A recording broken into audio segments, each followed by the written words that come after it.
We will now move on to our study session, and I'm going to defer to Dr. Nien to introduce our speakers. Yes. Well, good afternoon. Today we have our Executive Director, Patty Neely, will give an update on Measure K to see where we're at and where we're going. So, Patty, it's all yours.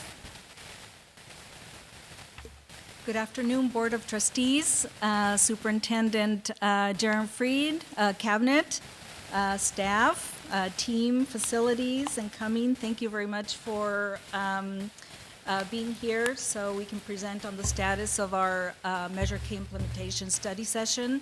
We will be discussing not only the status of our new bond, but also we're going to be discussing other facilities projects. And then at the end, the school facility program, which is our state facility bond. So we have some good information there to share. At the end, we're going to leave it open to, it's basically Q&A, about 20 minutes. So I'm going to try to go through all my presentation in 40 minutes. If we need more time, then you will let me know if that works out or not. But anyway, I just want to say thank you also for not only for the presentation, it's the first one of the year, and we have a new trustee here that we're going to be presenting to the first time, and of course our new superintendent. Okay, so let's go to our slide number 4. This slide is basically for those who are new to the program. We passed a bond in November of 2024 in the amount of $496 million. It was structured to go as 3 bond sales. The first one is for $180 million. That's what we call Bond A, but there was also one that was running concurrently, A1. And that one is for $27.4 million, and that is for the repayment of 2017 COP, or what we call Certificate of Participation. So that was a funding source that we had that we were able to receive in 2017 to fund certain projects that were outside of Measure H, and it was just running concurrently with Measure H. Some of the projects that we funded with that, just to name a few, was, for instance, the Anaheim High School pool. We used some of that funding for the Catella Drops project, also Cypress, the site improvement project, just to name a few. And by doing so, just by paying this off, now we're just removing the liability to the district or the general fund. That went away completely, just with the payment through Measure K. The second bond is for $144,300,000, and the third one is of the same size for a total of $496 million. Today we're going to be focusing on the first bond series, which is $180 million. Also, if we can stay in the slide number 4, this is a schedule or our plan, how we want to, basically how the bonds were structured, the years, the fiscal years, and typically, and we're also showing when we're going to be calling for another bond sale.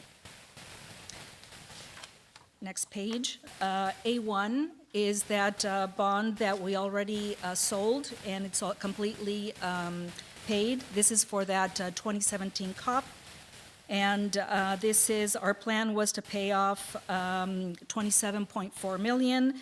The actual cost of this, of the bond sale, was $27,250,000. Then there were other financing sources for $637. Total cost for us to pay it off is $27,887,000. So again, with this, there's no liability left for the district. All those projects were paid off now, are paid off. Bond Series A, this is the one we're focusing on today. That's the first series. Our plan was to sell $180 million. The actual proceeds was $100,013,000. We have accumulated some interest or accrued interest since the bond sale of the end of June of 2025 of $3 million. We also have some adjustments made on the income side of 1.9 million, and that's the GASB 31 adjustment. And then the $2, that's for the cost of the lease for two of our projects. One is for the HVAC project at Ball Junior High School, and the other one is for the HVAC project at Loera High School. So on the bottom portion of this page, we see, obviously on top, the income, the expenditures, starting end of June through December 31, 2025.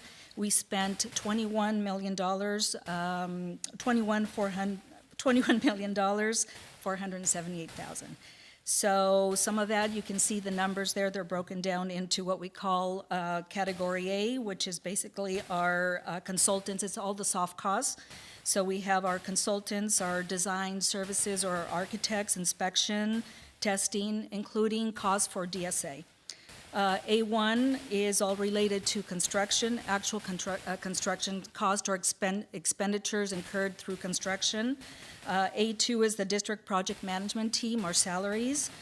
B would be furniture, fixtures, and equipment. And C, that's where we show the all the costs for bond administration and interest expense. The expenditure as of December 31st is $21 million and 21.5. Next slide. We're also showing here some of the requirements to maintain that tax exemption for our bonds. So we have certain spend down requirements. The first one is we need to spend of the total proceeds 5% of the bond proceeds in binding contracts within the first 6 months of issuing the bond. As of within 2 months, we have already met that goal. Also, 85% of the bond proceeds and earnings spent within 3 years. We have to be at 85% of expenditure. We're currently at 12%, and pretty soon those floodgates are going to open, and so we can say we are on track. Next page. As we focus on our bond Series A, we want to basically show where we're spending our dollars. So we divided our program at this point for Measure K into 3 categories. Projects that are completing soon, some that are under construction, and then planning and design. So we have 5 projects completing soon. They're listed there. One of them is Anaheim High School's Cook Auditorium. We have some district-wide switchgears, Western Consolidation Project, Dale Junior High School, the gym HVAC project, and we have Orangeview. We have started work at Orangeview, and we have a maintenance package completing soon. We'll talk about what that maintenance package is. Under construction, currently under construction, we have 2 HVAC projects at Ball and Loera. We have the modernization that has started for what we call the Phase 2. Also, we have South and Gilbert that have already started for site improvements. And we have 12 projects under design and planning. Again, we're listing Orangeview, which would be our Phase 3. We have HVAC projects at Savannah, Catella, and Anaheim. We have 4 track and fields at Catella, Kennedy, Savannah, and Loera. Magnolia also is a track and field that is in planning, and I'll explain what that means. And then Handel Stadium, Western Band Room, and the Western Portables. Now we're going to go into the projects that are completing soon, and I'll go quickly. Cook Auditorium, we are pretty much, I have it there as 99% complete because we're still completing, we're doing punch list work. We're almost done. We have a big event scheduled on the 23rd. And the equipment training for all the new equipment that we provided or that we brought into the new theater. We had staff training that occurred this week on the 13th. And we have the contractor currently demobilizing. And we're planning on bringing this project for a notice of completion March, the board meeting of March. Also, I want to mention that if we go to the next slide, Brianna, I want to mention that this project received $2 million in federal funding. It was spearheaded, or actually, it was through the U.S. Congressman Lou Correa. This was in 2022, December of 2022, when we were notified that we did receive that grant for $2 million. And it was basically, we applied for the renovation and restoration of Cook Auditorium. Western Consolidation, that's another project that's completing soon. We have the restroom renovations, that's complete. Also the community schoolroom, that one just completed, and we're looking at occupancy of late January of this month, basically. The dollars are there listed, what the Measure K budget was, and how much we spent to date. Other projects completing soon, these are switchgears. They're associated with 19 sites were received solar. They were brought in due to the need to have enough power brought in for our no solar structures. So 19 sites are now energized and have received their permission to operate. 11 of our sites received new switchgears, 8 have received new meter sections. So this is a change order that we're going to bring to the board either in February, who knows, maybe February, maybe March. So this is to wrap up via ratification, because there have been some modifications to and a split in the PPA, and then to include this change order, which is added value to the district of the needed switchgears that are new and they're already installed. Also, we are working on the Western Consolidation project. It's a legacy project, and it's costing us about $100K. We're completing this one very soon. We'll talk about legacy if we have time later. Also, projects that are under construction, completing soon, the Dale Gym HVAC. That one is completing, actually we have an occupancy of January, so pretty soon we'll be done with this one. Next, that one is actually the area of the gym, the building that's receiving the new HVAC. And really, when I say HVAC, it's not air conditioning. Our gyms are, other than Oxford, they're equipped with much improved ventilation. So we're replacing our units with exhaust fans, larger fans within, they're called Airvolution, or very large fans. You see them right now installed at Western High School, and also makeup air units. So there's a lot of airflow there now in our gyms. Okay, so let's go. These are just pictures of the condition of the gym, where we are as we complete. Okay, now projects that are under construction that are still, we're still working on. We have 2 projects, Ball and Loera. These are HVAC projects. Ball is under construction. You will see some of the photos there. We're doing HVAC in 2 buildings, the multiplex H building, and then the band room. And these are, obviously, it's, in a way, we look at it as a continuation of our ESSER projects, where we did many, many units using the ESSER funding. And we just didn't have enough we knew the need was there. We didn't have enough to complete. We exhausted all the ESSER funds, so with the funding now that we got with Measure K, we moved these into the Measure K category, and we are funding them this way. So we can make sure that our facilities we have the proper systems in all of our classrooms.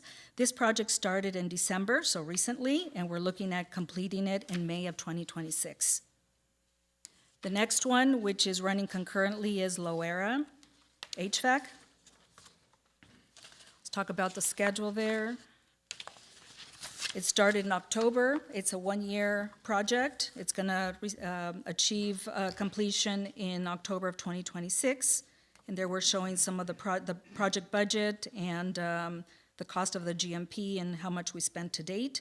As you can see here, we have, it's funded by the majority funded by Measure K. That's the yellow, the pie chart yellow. And then we have using some other funding sources, facilities funding sources. We're funding 31% of the project. And here we're just removing chillers and old HVAC units, and we are replacing them with simpler heat pumps, rooftop units. Next project, Hope School at Orangeview modernization. So we are preparing for preparing the site to receive our Hope School in August of this year. We are looking at starting the move sometime in July.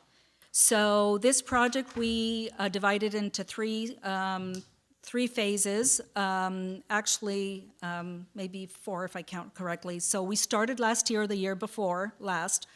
We started the project to look at the western side of the campus. We did, in preparation for the solar that we were bringing in, right? The district bringing in under the PPA. So we redid the parking lot. We did the front, fencing in the front, the horseshoe. The tennis courts were completely removed and relocated. Now they're all pickleball courts. And we did path of travel. Then this year, just to get this project started, we did a maintenance package. The maintenance package was basically all the asbestos abatement. We removed all the old carpet and tiles from the floors. We looked at our glass, the windows, the glazing, those were replaced as well. And now we started, in June, we started what we call our phase 2, which is actually going into the classrooms and just doing a complete modernization of those classrooms. So that would be new flooring. The school has requested polished concrete just to make sure it responds better, that type of finish, to the type of instruction that happens in the demographics, right? So we're doing that. We're bringing sinks into the classrooms where they didn't exist before. We're also reconfiguring all the restrooms for the students, and also obviously we're doing it for staff as well. But also we're introducing the restrooms that they're needed. It's more instructional for living skills. So that's all part of phase 2, and also part of phase 2 is the eastern parking lot with a student drop-off with all the buses queuing, and that's very important, what we call a critical facility or critical aspect of the scope to get the school going at the beginning of the school year. And so we have, that's part of the scope, the phase 2, and we're also adding covered walkways at the drop-off areas for the students. So that is still going through the DSA process, but we intend to have this ready because it is an essential facility for us.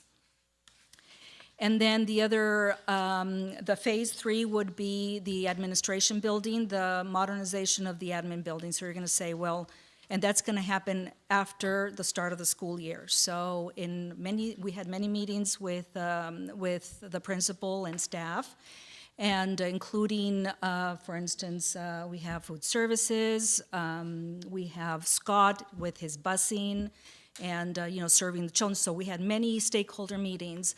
And we agreed on dates when things have to be done, and also one of the things was, okay, we won't have that admin building ready, right, and modernized. So we do have some rooms that will be available where staff will be moving into modernized classrooms that are available. So basically it's not a permanent basis. So that'll give us the ability to complete the admin building, and then we'll move staff to the admin building when that one's complete. So that's our plan.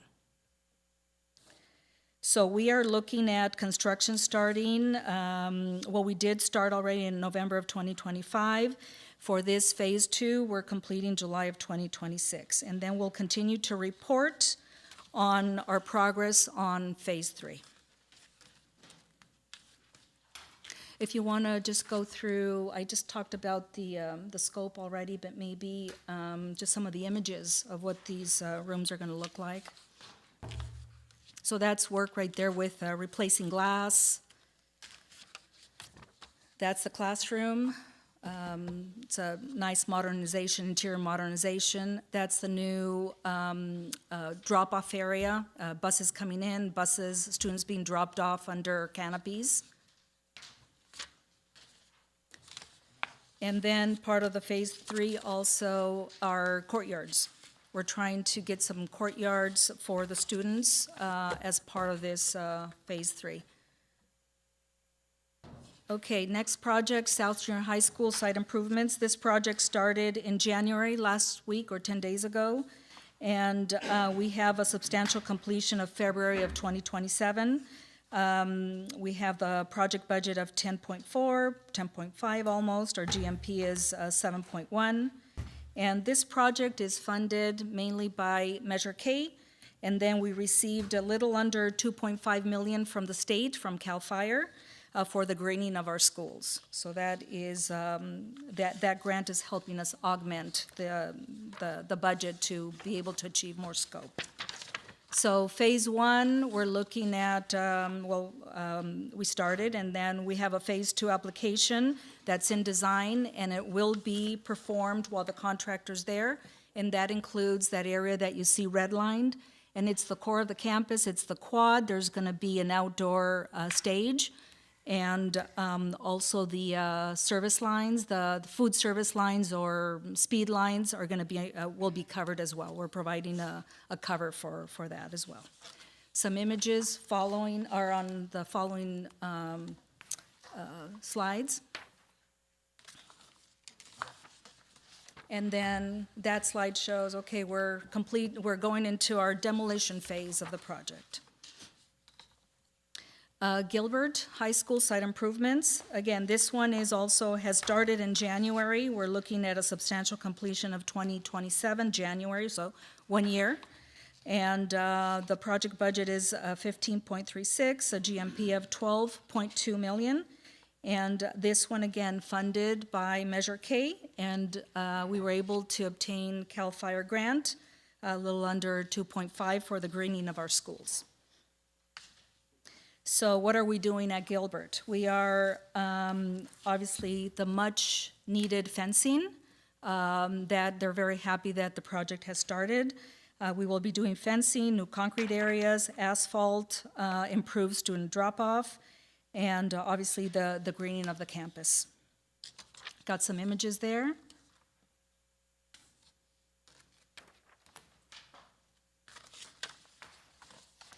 And then the demolition happening right now.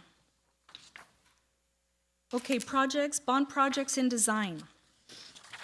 So we have, again, continuation of ESSER, projects that we needed to complete, but we just couldn't do it with the ESSER funding, but much needed. We have the HVAC ventilation improvements at Savannah Gym. That one will be completely funded by K. We're looking at starting construction in summer. The Catella HVAC Phase 2, we are at DSA coming out. We have back check comments, and we're responding to those.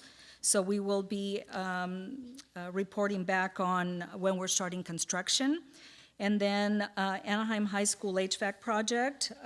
Also, we are at DSA right now. We're pending approval, just working with DSA on getting a legacy project basically approved and off the books. So I can explain if there's time later what that means. Next projects that we're planning, we have 4 fields, artificial turf and all-weather track fields that are actually in design. They're basically staggered. We have a group of 2 and another, Catella Kennedy and then Lowera Savannah.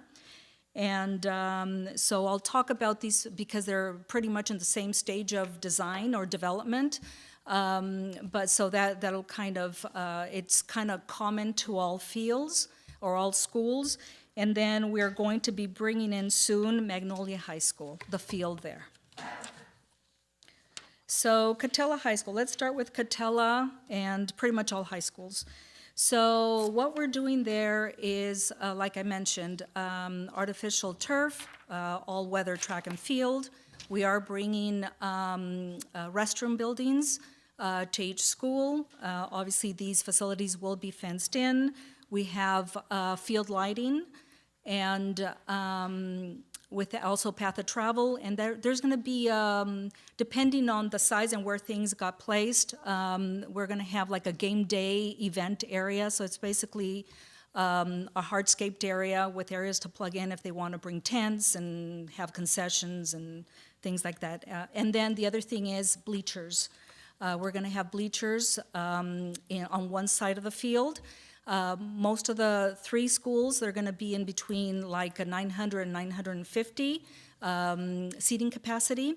And then one of the schools is going to be a little larger, so we're creating like a mini stadium, and that's going to be at Savannah High School. That one will have a seating capacity of 2,500. Again, but they're all going to be outfitted with us in the same way. Some of the challenges as we went going through the design process with our schools, our stakeholders, including our ADs, we were looking at not only the placement, what the needs are, but also, and they're all a little bit different here and there, but our intention was to maybe bring in more capacity to all the schools as far as seating capacity. It just didn't work out with our budgets. So the other thing that came into play is the California Environmental Quality Act, CEQA. So we are going through that process right now, and we're seeing that we might have some challenges because obviously we're bringing in some bleachers, we're bringing in the stadium lighting. These are things that the scope that the sites don't have currently. So it's just going very carefully, going through the studies. Then we'll have our meetings with our neighbors, and we'll determine through our studies that we're preparing right now whether or not what level of CEQA we need to prepare for. So we felt that Savannah, because of where it's located, and we're going to show you later where that is in one of the other subsequent slides.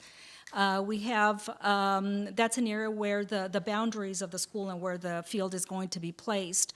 Really, we have like a flood control channel that belongs to the city. We have commercial. We have that the golf course. So it's going to be a lot easier sell, right, than that having a larger facility than by schools that are next to neighbors, residential areas. That's what I'm trying to say. So let's go through the slides right now through Catella. That is the rendering. That is what we're looking at Catella. The site, everything was vetted with the school, and it's going to be placed on the southeast corner of the fields. We have residentials that you're going to see on the left side, even though on one side you have a school. On that other side, on the right side of the image, it is an area that's very tight also, to get the width of the field, and so we were trying to figure out doing many tests, what we call test fits, to make sure we have the facility would fit within the space that we have. And it was determined that that was the area to place the field. Kennedy, same scope. It's going to be placed along Crescent, next to the tennis courts. Loera. So these two, let me just say, they are going to registered with TSA in December, and we are submitting the 2 projects in February of 2026. The next 2 are Loera and Savannah. So that's Loera. It's going to be placed along Euclid. And then on the south side, along the baseball field and the track and field, I'm bringing that to your attention because I want to talk. That's going to be another project that we're going to talk about. So that's the area where I will be talking about another site improvement project for Loera. Savannah. So Savannah's going to be placed where the existing field is, pretty much. Just going to take a little bit more room, obviously, because it's a bigger facility, plus, the bleachers. So we talked about them having a larger seating capacity. Next, projects and planning. So we have Magnolia Track and Field. So we haven't assigned an architect yet. However, we have started, because we know this is one of the first things we need to do as a client to give to our design professional. So we have started with topographic and underground utility surveying. That's in the works. And we have already started with our California Environmental Quality Act package or studies. So we can get ahead of the game with that. As far as the scope of work, it's going to be the same as the other fields. And the placement will be where the, maybe shifting, but along Magnolia Street. The next one is Handel Stadium. We are looking at, we had a kickoff meeting earlier in the month. We will have, with the architect, we will have a better schedule to share with you. We're looking at end of the month, we will have that schedule. We are talking about an 18-month process. We're going to see if we can make that better. But if this holds with the 18-month process, what I have been notified our maintenance team that we will hold graduation in 2026, May of 2026 at Handel, and 2027 at Handel. Potentially, we could be starting construction, shovel and ground, June of 2026. So we probably have 2 more graduations, for sure one, and potentially another one in 2027. So it's good for them to know so they can plan ahead. Next project is Western High School. We have 2 projects there. We have a band room that is going to be resubmitted to, actually it went to DSA in November, and it's being resubmitted in February for back check comments. And we're looking at starting the bid period in March of 2026. Also, we have some portables that we haven't started designing. We have had some planning meetings with them. We're working with the school. We're looking at maybe bringing in more portables to give them a little bit of relief. They're very tight right now. And as they have consolidated, they're realizing that their spaces are, they're needing more space to operate better. So we're trying to figure out, okay, what is that need, right? We know for sure 2 with 2 portables, potentially 2 more, and maybe potentially 2 more, and that's it. So that is we're still trying to figure that out, but we are really working hard with the school to get that decision made, because our goal is to have these rooms ready, and I'm saying September, October. I think we're still talking about this, and we still have to design, go through DSA, and I don't think we're going to be able to deliver by the time school starts. So right now I'm saying September, October. It could be more, but at least people will know, staff will know that they're coming. The next item is programming soon, or what we call pre-planning, pre-design. We're looking at projects that have not started yet, but we have had conversations or will have conversations soon. One is Walker Junior High School. This is a project, $66 million for modernization and new construction to modernize the entire site. New administration, classroom and STEAM labs, and renovations to the gym and shower locker. We have a photo there of Dale Junior High School. That potentially could be in the spirit of what this project could be.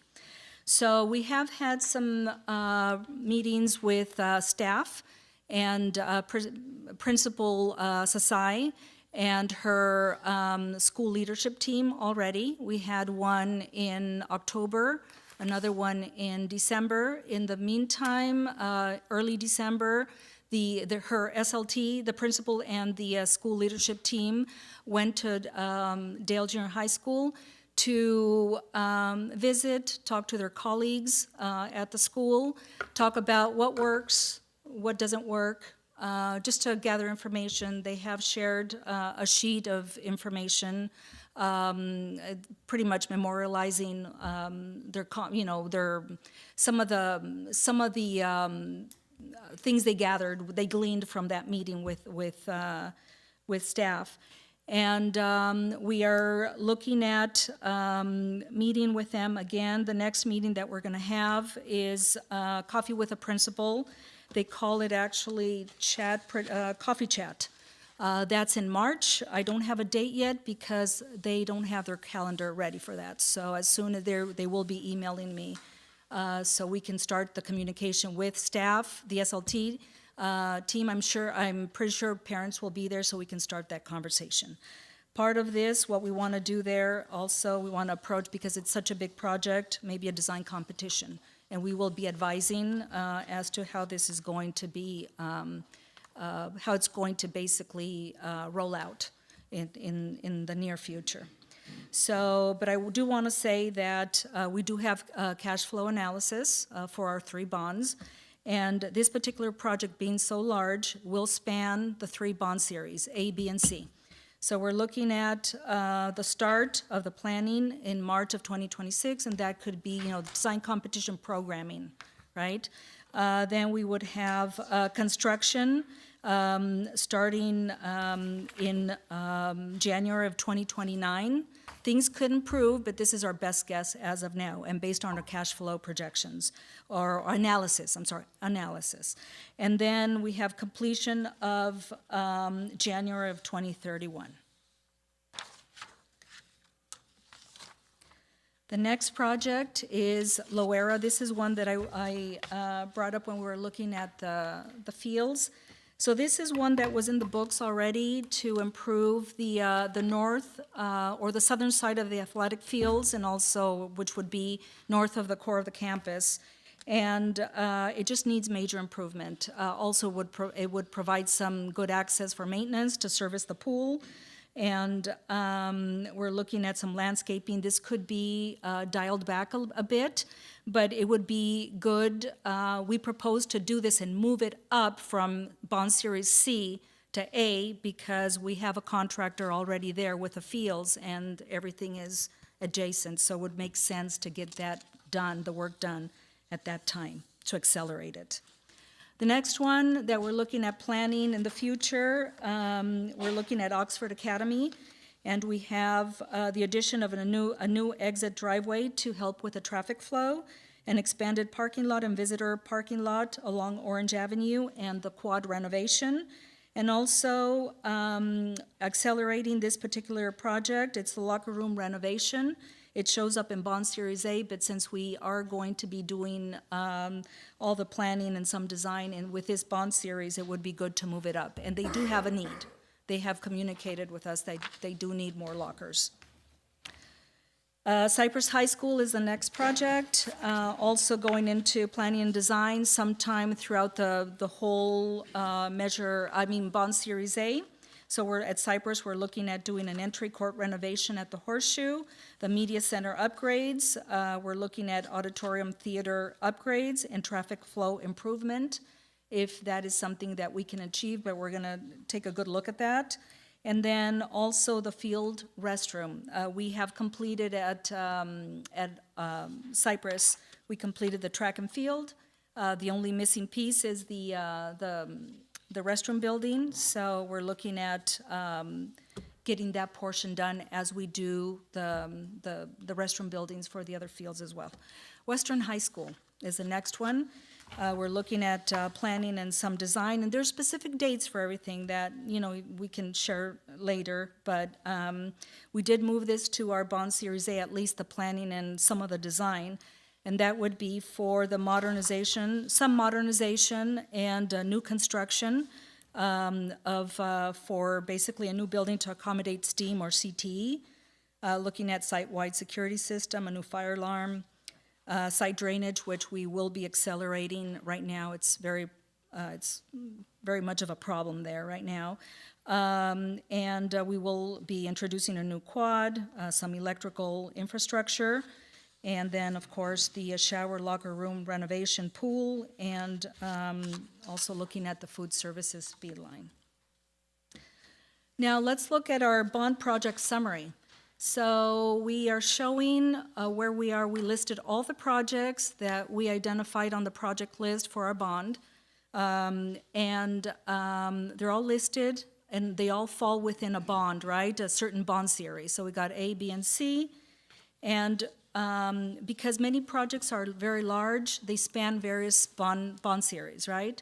So if you look, for instance, at Orangeview, we know that we started planning, design, construction, and closeout will be all accomplished within the Series A. But then you got schools like Walker, where we're going to be doing with Series A, planning and schematic design. So that's how this, and this corresponds to our works with the cash flow analysis that we have. Bond Series B, we're listing all the schools as well, all the projects, and C as well.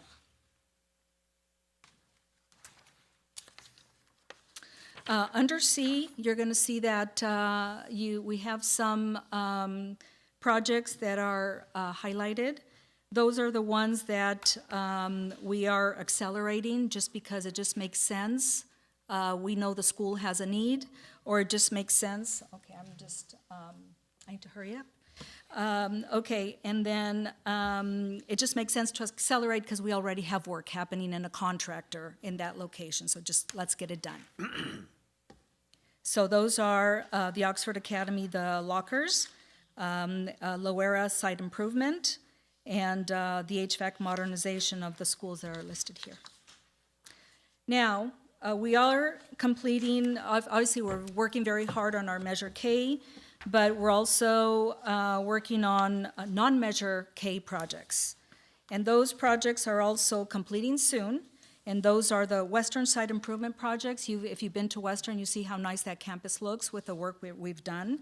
Western High School Gym modernization, the Western High School HVAC, and we also completed Magnolia High School Bridges Portable and Savannah High School interim housing. Other projects, Measure K projects that are under construction using other funding sources, in this case, cafeteria funds, we have the district office freezers. Now, other facilities, projects in design and planning, I'm listing, these are CT projects, career technical education projects. We have 4 listed, and 3 of them, the top 3, are the ones where the district has applied for CT grant money from the state. And so we're hopefully, it's very competitive, so if we are awarded, it would be 1.5 million from the state that we didn't have, and it's not coming out of Measure K. And these are for Catella Esports. The project is valued at 3.5 million. Magnolia High School CT Classroom, Magnolia High School Culinary Arts. And then one that was just brought to our attention that I'm listing, it's Loera High School CT, the BIDA Simon Builders Program. So that one's still TBD, but I'm listing it because there is some conversations already that we're having with ROP and Scott Rindale and that group there. But we're not applying for any CT grants on that one. Round 1, by the way, has closed in December, and we were ready with our 3 projects for the first round. Current project workload, here's just a project, whether they're Measure K or non-Measure K, just how many projects are under construction, design, planning, programming, or pre-design, and then non-Measure K, we have a total of 30 projects. The other slide is just for reference, it's just a comparison. So this is Measure K, Measure H, and this was the first bond sale for Measure H happened in May of 2015. And 7 months later, we had projects such as just basically programming. So we were programming the Dale Junior High School renovation. We were setting up 21st century classroom furniture committee setups, safety and security measure. We were looking at some fencing for Brookhurst, Cypress parking lot, and site improvements, just programming. Catella improvements, the Drops project. We had pre-constructions already going, and the Anaheim pool programming. So in reality, projects under construction, we didn't have within 7 months of the first bond series. We didn't have projects under construction. As you can see right now, we're like a lot more advanced. So I want to say thank you to our team here. Both, my team, Art, Vess, Letty, Leah, Jennifer, Jamie, and staff here, and our coming group that are here today, Kanal, Tyler, and Brianna. So thank you. And also, this is the last topic of the presentation is the school facility program. Also, it's basically the dollars we apply to, it's from the state facility bond.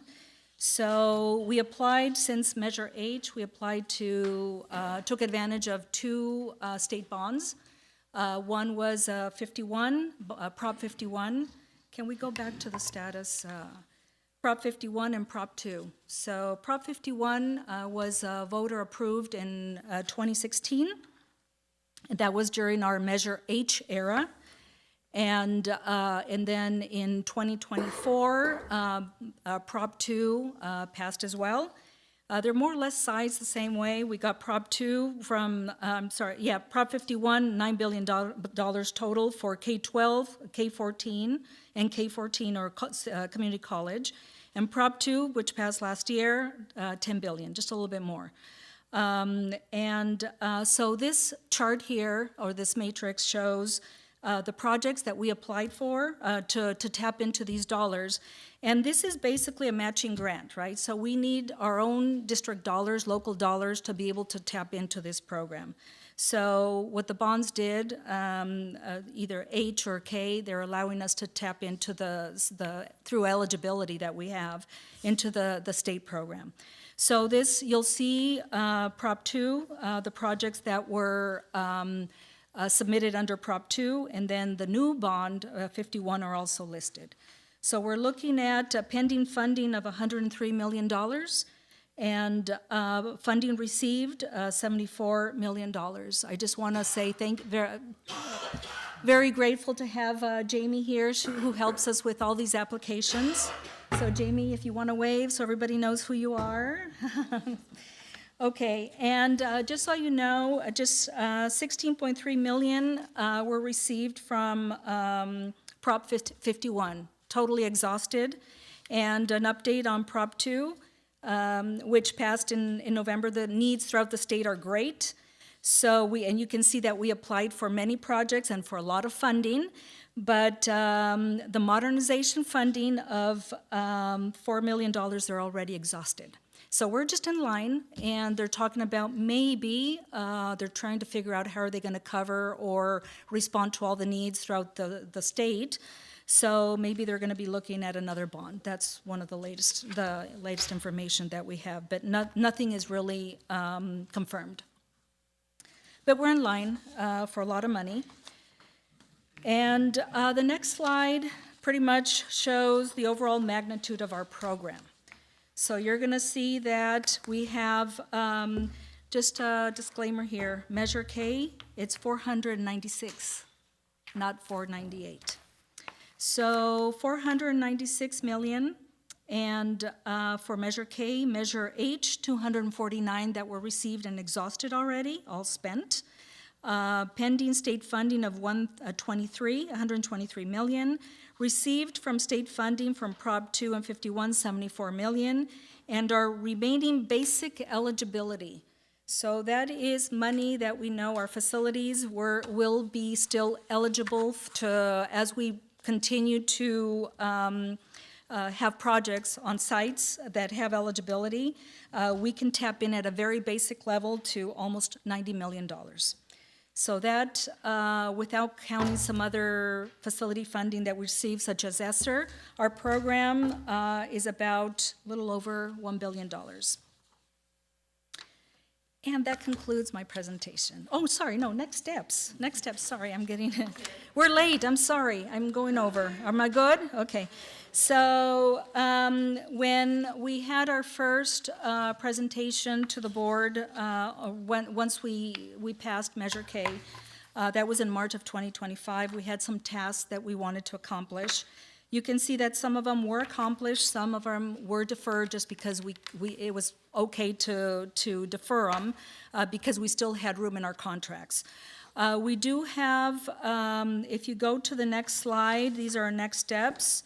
We're going for program/construction management firm selection. That one we will be releasing either Friday or next week, early as that. So we're looking at bringing it to the board in March for approval. Also, we're looking at later in the year, architect and engineers firm selection. We have the design competition for Walker and for Western High School sometime throughout the year. So as we continue to present, you will have better idea of what the timeframes are. And then we really look forward to bidding the track and field projects. That's it. Thank you so much for your presentation and for your team for being Yes. here. I will now see if any of my colleagues have questions, starting from Trustee O'Neill. Yes, thank you. First off, thank you very much for the presentation. I know it's a lot of work because we have a lot of money to spend, which is always a good sign. But I was wondering, how did you come up with these priorities?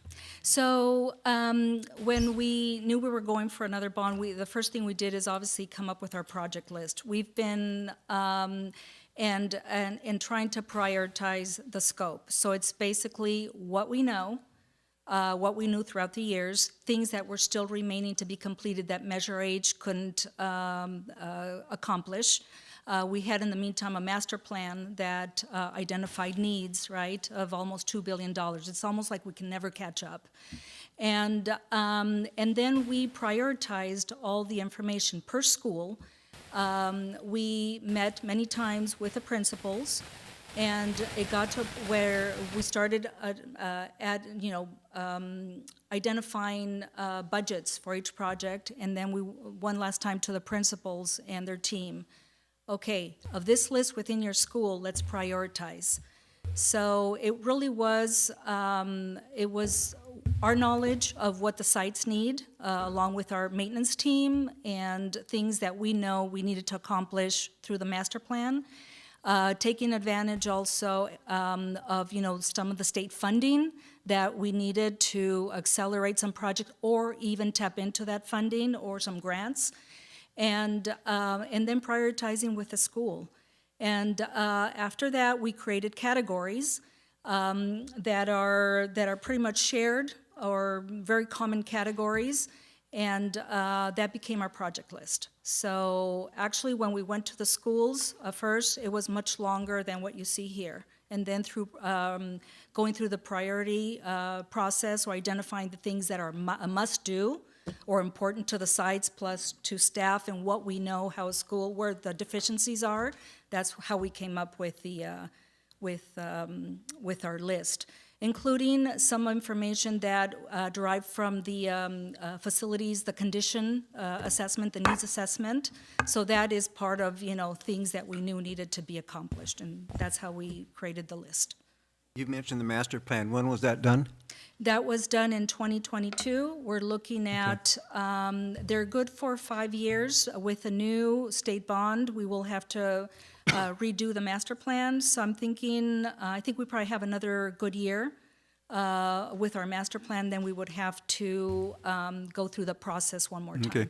And before you started on this, putting together this list, did you vet the master plan with each of the sites we're talking about to make sure they felt they were still current or something was more Yes. a higher priority? And they knew the master plan too. We walked them through that because they were part of, when we were putting our master plan together, they were part of that. It was the principal and their teams.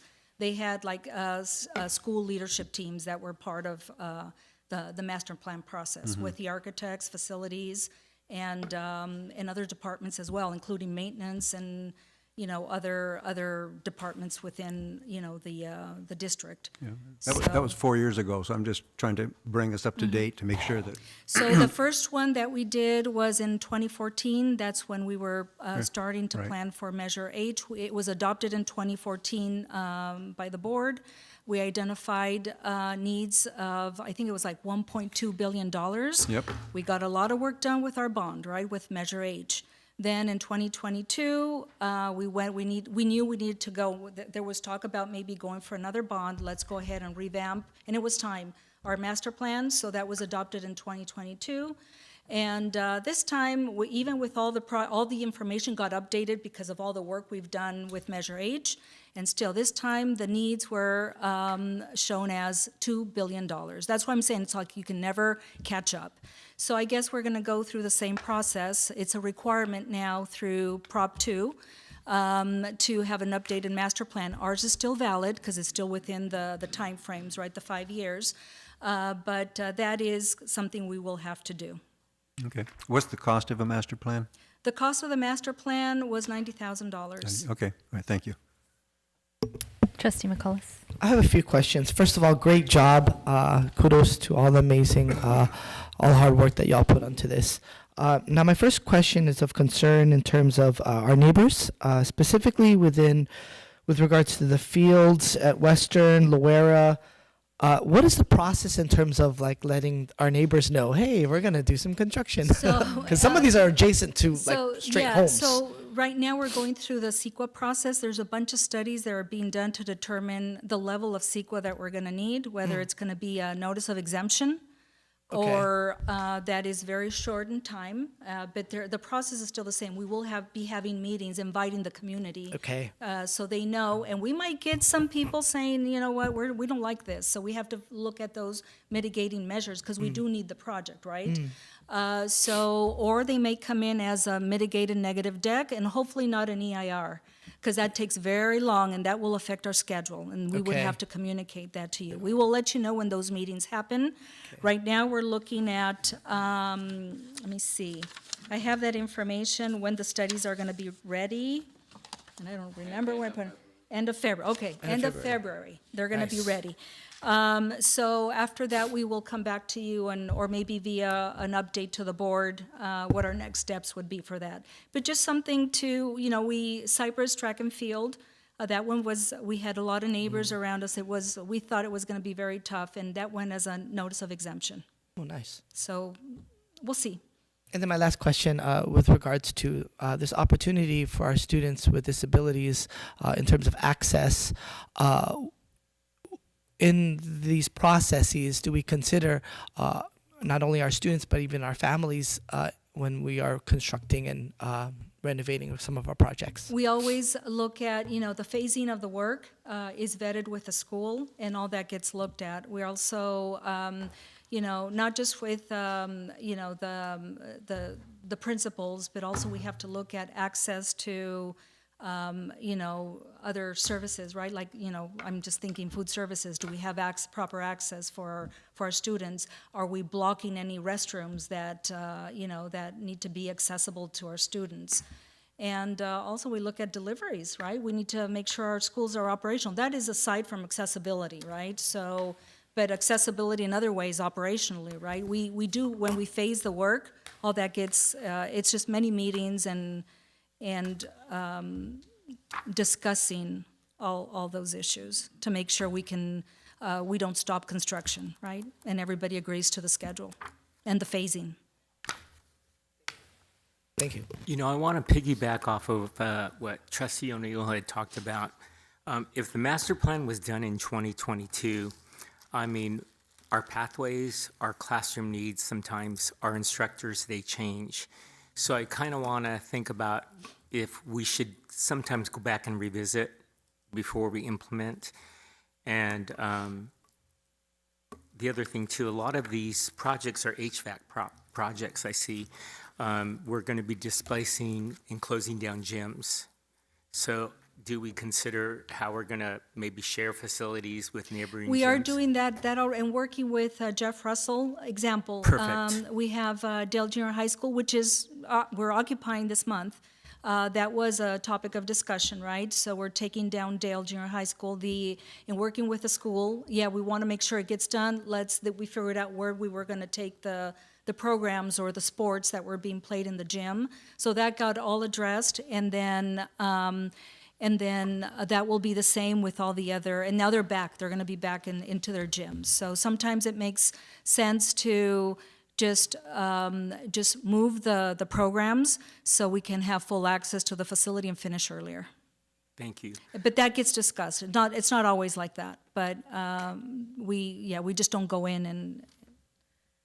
You talked about the 19 sites that are using solar. Is that functioning right now? Yes. Okay. And even in our district parking lot as well? Yes. Okay, perfect. And, so the priority right now, it seems like, from what I gather from all of these, the schools want new fields and turf and so forth? And are we saving money because of the fact that we're doing it simultaneously at the same time with other schools? Sometimes, we'll see. It depends on how we package the projects. If two get released sooner and they follow the same schedule, we might just do a lease back, one contract or two sites. So that's something we look at. Another thing, how we look at saving money, if it works, we look into it. So the restroom buildings, we know with the schools, other than Magnolia, which we haven't started having our meetings with the site, we know that we have two prototypes, right? So in maybe buying in bulk, and with a prototype, we're going to be asking for discounts. So that's my kind of, point, yeah. Okay, so that kind of goes in the same spirit, right? How we package projects. And I notice, with that said too, I notice that there's a lot of schools that still need some really nice outdoor spaces with stages that bring the community in and build community within the campuses. And I'm wondering if that's also a consideration in some of these projects. Yes, do you have one in mind? Because I can speak to An that. outdoor, like, facility, that, I think, because I'll just give Lexington Junior High School as an example, because I know they do their band concerts out in the quad, and they can't fit everybody in their gym and things and so Yes, forth. for instance, the reason I was asking, Lexington is not on the project list, so that would be something we would look, or maybe we can fund. If the funding is available, we would look later, but not with Measure K. If there are any savings, maybe that's one that we want to look at. However, I'm thinking Oxford. Oxford, they need a quad renovation. In that case, right, we would be looking at a stage, right, a covered stage. That's kind of what we do when we do our quads. And I noticed that you had quad renovation at Western as well, or that's a future project. Is that going to include like a lunch area for the junior high students? Yes, yeah. So that project, we're looking at, obviously we talked about a new facility. That will require also, the plan would be, per the master plan, to demo a couple of buildings, classroom buildings, that will create an area for a larger quad. And then, of course, when we design a quad, we look at our lunch areas and outdoor VAPA areas. Okay, and then the projected amount for the portables, I think at Western was like 1.2 or something? That is just a placeholder because right now we're still working with the school on determining how many portables are they really going to need. So that number might go up. How many portables does that buy? We have the portables. Okay. We bought, a couple of years ago, we bought portables that we used as interim housing when we were doing Dale Junior High School. We bought like 31 or 32 portables that we used as interim housing, and then we placed them as needed at other schools. And we bought them for $1 a piece. So right now, we have some that we're pulling from Magnolia High School. We have 2 ready to go at the Dale Junior High School. And we're looking at Gilbert High School pulling 1 portable as well. So it could grow up to 6. One Hopefully more Lorena's question. not listening. So the Hope property, the Orangeview property is pretty big, correct? Are we doing anything, is there going to be excess property that will not be in use that we can use for something else? At Orangeview? Yeah. I think it's going to be all used. All rooms will Oh, be used. Oh, okay. yes. Thank you, Patty. Wonderful presentation. I always get excited when you give presentations to update us on all the great work that's being done. Patty always saves us money. She always finds, and the team always finds ways to, as we heard, 3 projects are going to be accelerated. So I love that. Thank you for that. My question would be just kind of catching some people up that are at home kind of going, what is all of this stuff? And also me. There's a couple of acronyms that I've forgotten about. So what would an administrator, an example of an administrative cost be versus design, inspection, and testing Okay. versus, the project management. Okay, so we're looking at slide 6. 6. So item A is basically our soft costs. So a PPM is the program project management company, such as Cumming. It's the cost for their salaries. Design, okay, let's wait to.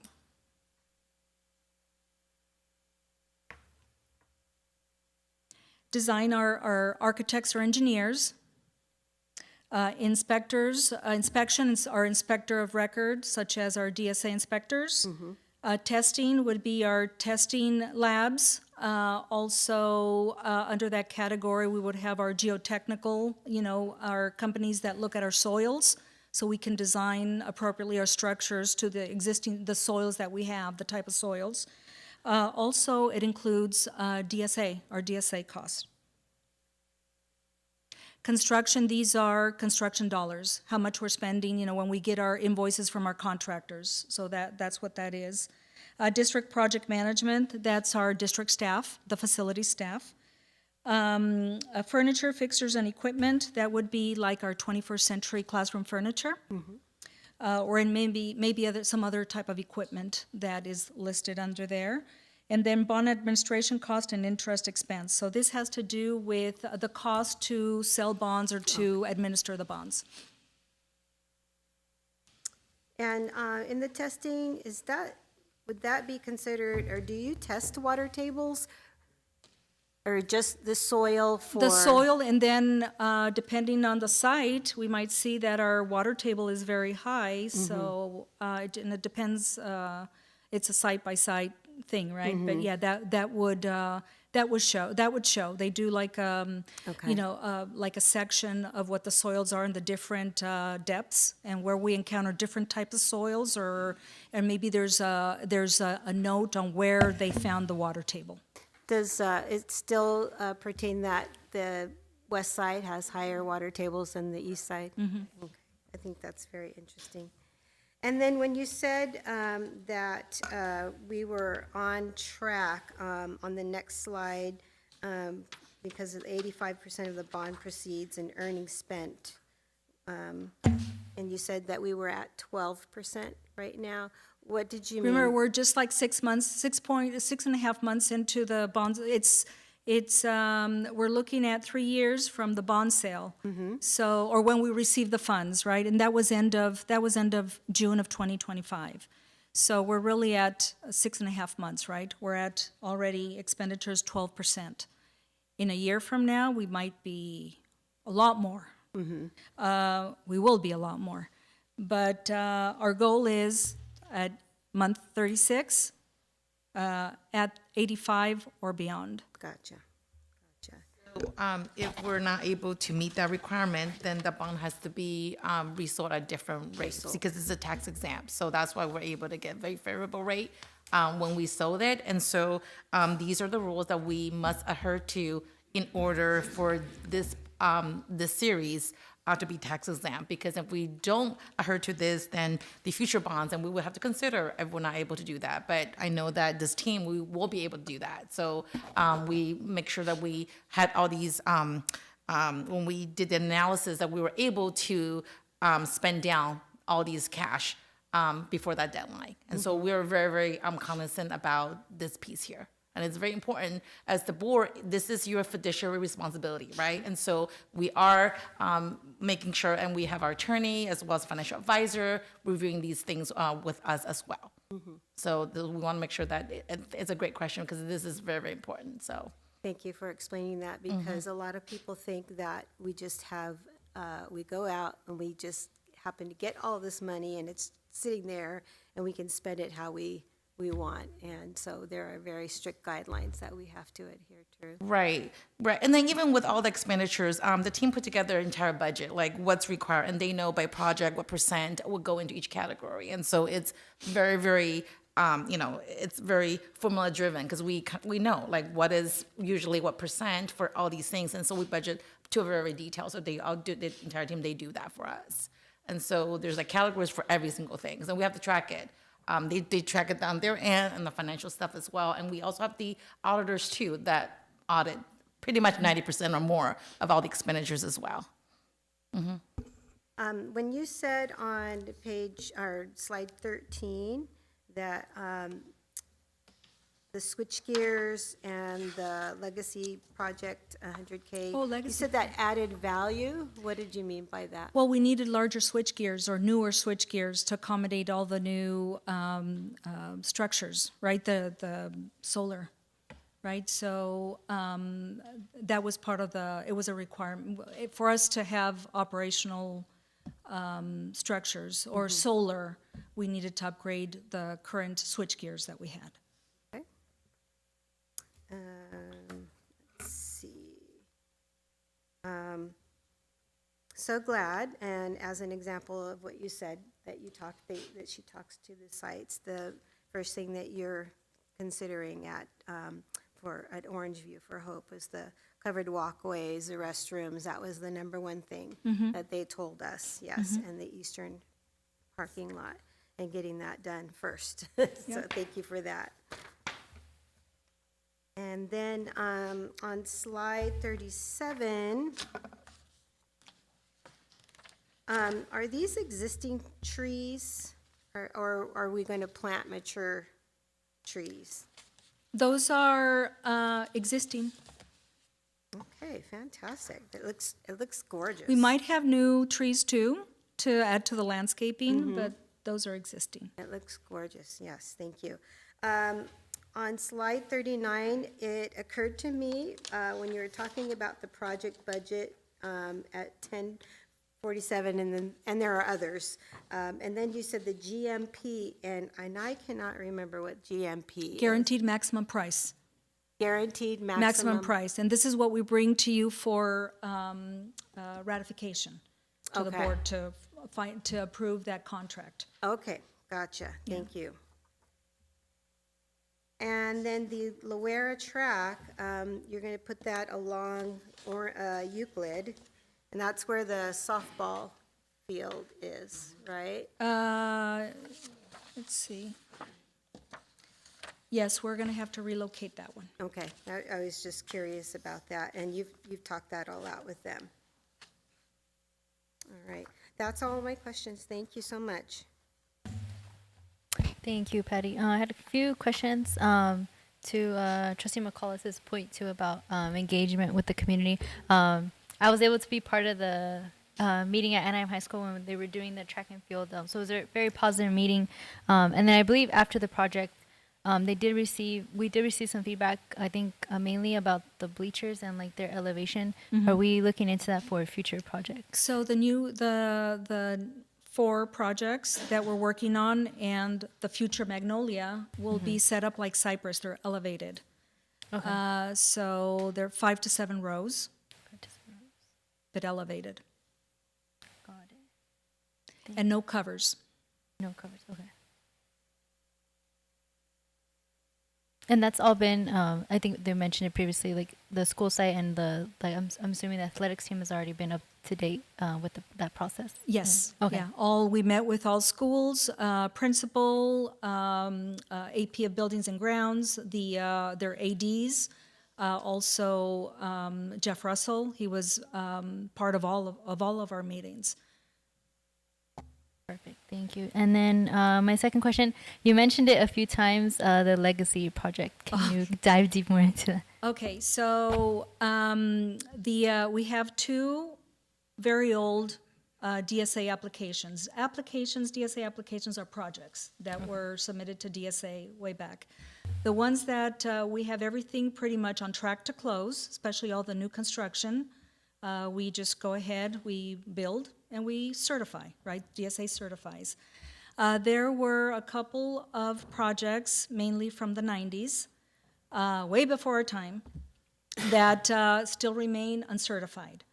So what that's doing is it's not allowing us many times when we want to submit new projects to be able to get them certified. They might allow us to approve the plans, but with a note saying that we will not certify you until you certify this old project, right? So as of now, we have 2 legacy projects. The one that is listed here for Western is in the process of closing very soon. So that's going to give us a path to get it off the list for as far as DSA is concerned. It's from the 90s. And that will allow us to certify the restroom buildings and any future work that we want to do at Western.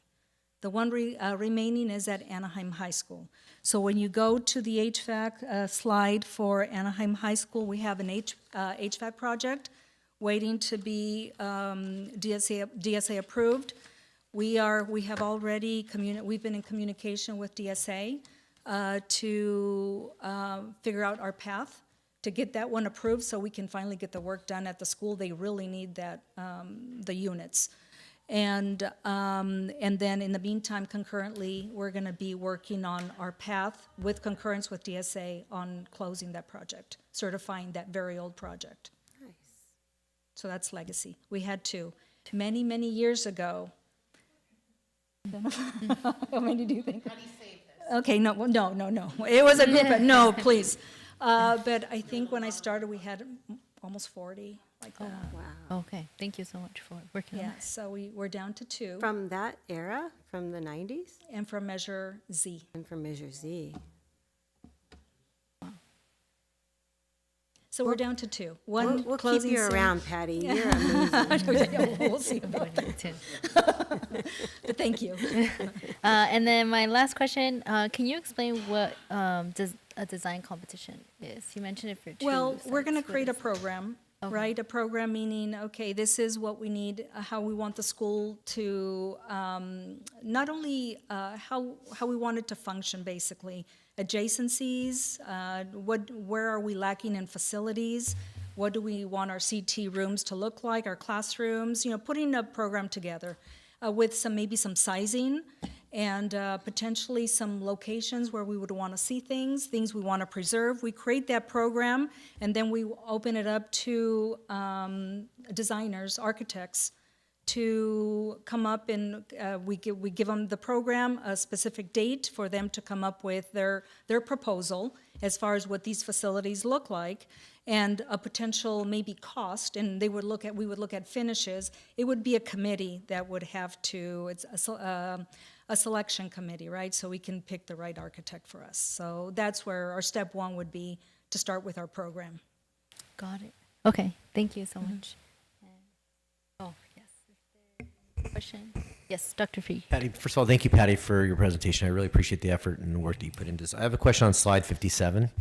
So it's looking at Kennedy's Field, and again, I know this is a proof of concept, so I'm making assumptions here, but all the other fields that you showed in the slides, it shows pretty direct access and easy access for parents, families, caregivers, or even students who may have physical limitations to the field, whereas on this one, it doesn't look like there's direct access. Even though it's not too far from the parking lot, it looks like they have to go all the way around to get to the field.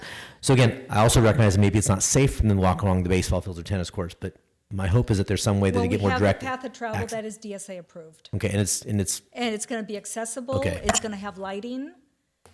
So it's very tight space. So it's like you can't really have access from the parking lot. They may have to go around, but it will be accessible for those in wheelchairs or difficulty walking. They still will have to walk, but there might be some other provisions that are, for big games, maybe shuttling or Yeah, I within just the want to make sure, because campus. it looks like they have to walk all the way around when it's Yeah. actually not too far, but it'll be a lot farther than. This was actually one of the better, we did what we call test fits, and there was one to be placed next to where the field is right now, and it was very narrow, because we want to get the 9 lanes for the track. And I understand it being placed where it is because where it currently is, there's a lot of homes that the field backs up to, so it makes the process, to Dr. McCullough's point, a lot easier, that you're not having to deal with as many families being impacted. So thank you. Seeing any more questions? Thank you so much, Patty. Welcome. All right. We will now move along to public comments on closed sessions items. Is there anyone that wishes to address the Board of Trustees regarding closed session items? Seeing none. The Board of Trustees will now hold a closed session to discuss items 5.1 through 5.4 on the agenda. It is now 3:53 p.m. and we will move to closed session. Thank you.